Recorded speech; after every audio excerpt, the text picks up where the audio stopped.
नमस्कार, स्वागत है आप सभी का। राजस्थान का करंट अफेयर्स हम पढ़ रहे हैं। आज सितंबर 2023 की लास्ट क्लास है। पिछली क्लास लगभग 4-5 क्लासेस कंप्लीट हो चुकी हैं, जिसमें हमने सितंबर 2023 पढ़ा। आज की लास्ट क्लास में देखते हैं पहला प्रश्न क्या है। 11वें राजस्थान फिल्म फेस्टिवल कार्यक्रम के दौरान निम्नलिखित में से किस अभिनेता को लाइफ टाइम अचीवमेंट अवार्ड प्रदान किया गया? आपके ऑप्शन है अनूप सोनी, गुलशन ग्रोवर, परेश रावल या फिर अनुपम खेर। राजस्थान फिल्म फेस्टिवल का ये कौन सा संस्करण था? 11वां। आयोजित कहां हुआ? जयपुर। जयपुर में भी मानसरोवर, मानसरोवर जयपुर, यहां के दीप स्मृति ऑडिटोरियम,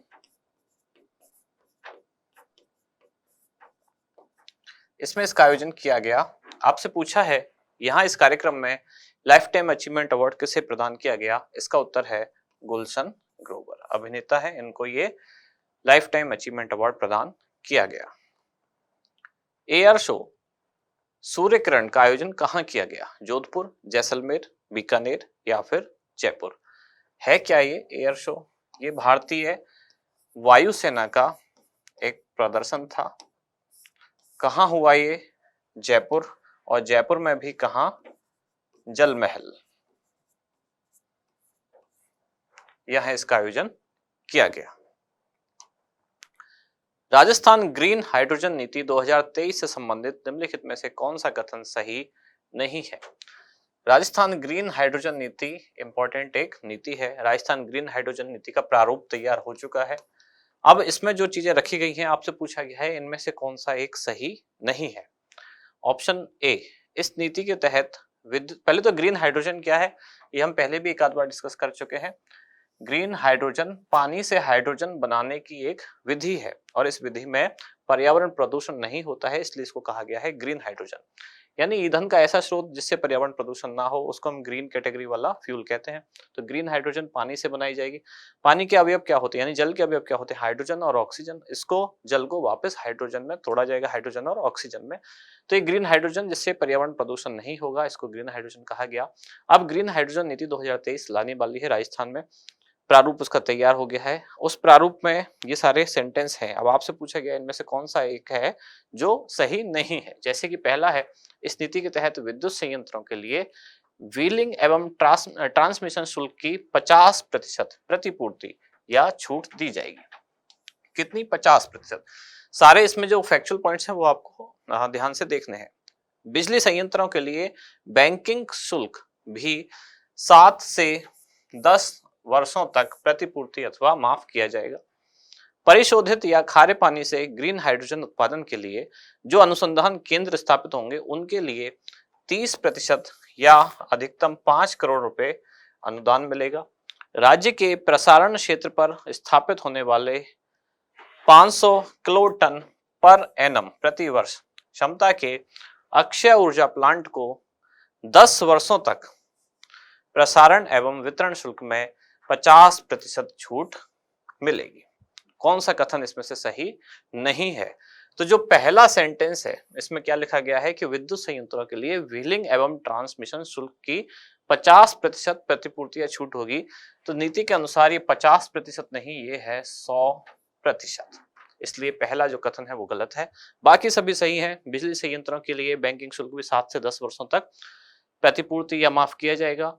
ग्रीन हाइड्रोजन उत्पादन के लिए जो भी अनुसंधान केंद्र लगाया जाएगा उसके लिए 30% अनुदान या फिर अधिकतम 5 करोड़ अनुदान मिलेगा।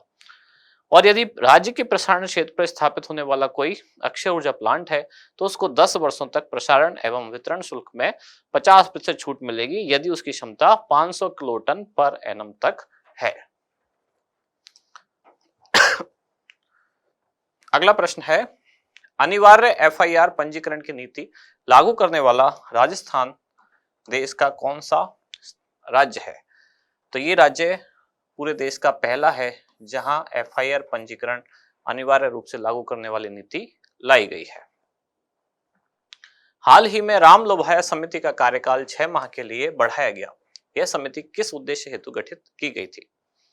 ऑप्शन है आपके, नए जिलों के गठन संबंधी जानकारी, राज्य में महिलाओं की आर्थिक स्थिति का अध्ययन, आदिवासी क्षेत्रों में भविष्य की संभावनाओं की तलाश, या फिर राजस्थान को देश के आर्थिक विकास में अग्रसर करना। नए जिलों के गठन संबंधी जानकारी या राज्य में महिलाओं की आर्थिक स्थिति का अध्ययन, आदिवासी क्षेत्रों में भविष्य की संभावनाओं की तलाश, या फिर राजस्थान को देश के आर्थिक विकास में अग्रसर बनाना। इसका उत्तर है नए जिलों के गठन संबंधी जानकारी के लिए, यानी ये अध्ययन करेगी ये समिति कि नए कौन कौन से नए जिलों का गठन किया जाना है, कहाँ संभावना है, किन क्षेत्रों को मिलाना है, इसके लिए गठित की गई थी। कब गठित की गई थी? ये गठित की गई थी 21 मार्च 2022 को, और अभी सितंबर 2023 में इसका कार्यकाल समाप्त होने वाला था, जिसको अब वापस 6 महीने के लिए बढ़ा दिया गया है। हाल ही में स्टैनफोर्ड विश्वविद्यालय की ओर से जारी विश्व के शीर्ष 2% वैज्ञानिकों की सूची में जोधपुर के कुल कितने वैज्ञानिकों ने स्थान बनाया है? इस यूनिवर्सिटी द्वारा विश्व के शीर्ष 2% जो वैज्ञानिक हैं उनकी एक सूची जारी की गई। इसमें जोधपुर से कुल 7 वैज्ञानिकों ने स्थान बनाया, और ये 7 वैज्ञानिक जोधपुर के 3 संस्थानों से थे। अब वो 3 संस्थान कौन कौन से हैं? जोधपुर के फेमस 3 संस्थान है, एक काजरी, दूसरा एम्स और तीसरा आईआईटी। इन तीनों संस्थानों से कुल 7 वैज्ञानिक शामिल हुए, जो कि स्टैनफोर्ड विश्वविद्यालय जो है इसके द्वारा जारी की गई विश्व के शीर्ष 2% वैज्ञानिकों की सूची में थे। अगला प्रश्न है, पैनोरामा तथा संबंधित स्थान का कौन सा युग्म सही सुमेलित नहीं है? एक तरफ जिनका पैनोरामा बना है वो, और जहां बना है वो, एक तरफ व्यक्ति का नाम है, दूसरी तरफ स्थान का नाम है। आपसे पूछा है कौन सा सही सुमेलित नहीं है, जैसे कि सत्यवत राव चुंडा पैनोरमा, ये कहाँ? बस्सी चित्तौड़गढ़। दूसरा बीकाजी सोलंकी पैनोरमा बीकानेर, कैला देवी पैनोरमा करौली, और राजा हेमू पैनोरमा माचाड़ी अलवर। कौन सा सही नहीं है? ये बी इसका सही उत्तर नहीं है, यानी बीकाजी सोलंकी पैनोरमा बीकानेर में नहीं, नाम में बीकाजी जरूर है। राव बीकाजी का पैनोरमा बीकानेर में है, बीकाजी सोलंकी का पैनोरमा कहाँ है? ये है देसूरी, और कहाँ है ये? पाली। विश्व स्तरीय सुविधाओं युक्त पैरा स्पोर्ट्स परफॉर्मेंस सेंटर कहाँ बनाया गया है? तो जो पैरा स्पोर्ट्स से जुड़े हुए खिलाड़ी हैं इनके लिए सेंटर बनाया गया है। पूछा गया है कहाँ? जयपुर, जोधपुर, उदयपुर या फिर कोटा। जयपुर के सवाई मानसिंह स्टेडियम में ये बनाया गया है। राजस्थान राज्य क्रीड़ा परिषद की जो अध्यक्ष हैं डॉक्टर कृष्णा पूनिया, उनके द्वारा इसका लोकार्पण किया गया। राज्य का पहला शहर जहां सड़कें ट्रैफिक सिग्नल फ्री है, जहां ट्रैफिक सिग्नल नहीं है, कौन सा शहर है ऐसा? पहला उदयपुर, कोटा, अजमेर या फिर जोधपुर। ये है कोटा। कोटा में अभी अभी एक तो चंबल रिवर फ्रंट और ऑक्सीजोन पार्क, ये भी कोटा में, ये भी बनाए गए हैं, और कोटा शहर को ट्रैफिक सिग्नल फ्री भी घोषित किया गया है। सामाजिक सुरक्षा से जुड़ी राजस्थान सरकार की किस योजना को राष्ट्रीय स्कॉच गोल्ड अवार्ड प्रदान किया गया? पालनहार, उत्तर मैट्रिक छात्रवृत्ति योजना, मुख्यमंत्री कन्यादान योजना या फिर चिरंजीवी स्वास्थ्य बीमा योजना। क्वेश्चन में एक शब्द ध्यान से पढ़ना है आपको, ये स्कॉच गोल्ड पूछा है या केवल स्कॉच अवार्ड लिखा है या स्कॉच सिल्वर अवार्ड मिला है? स्कॉच में स्कॉच गोल्ड भी है, स्कॉच सिल्वर भी है। अगर केवल स्कॉच अवार्ड बोला जाए तो राजस्थान की तीनों योजनाओं को स्कॉच अवार्ड मिला है।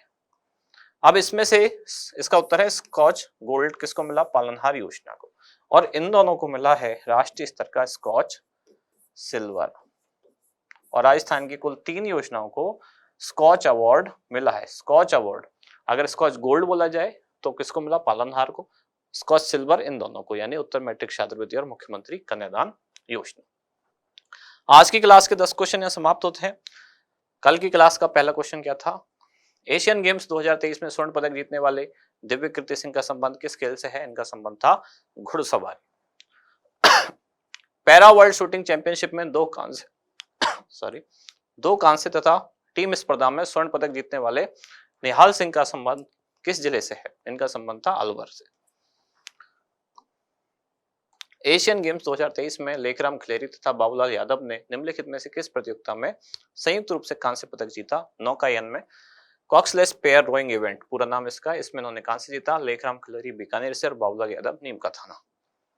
राजस्थान का दूसरा क्षेत्रीय पासपोर्ट कार्यालय कहाँ खोला गया? ये देश का 37वां है। राज्य का पहला है जयपुर में और दूसरा कोटा।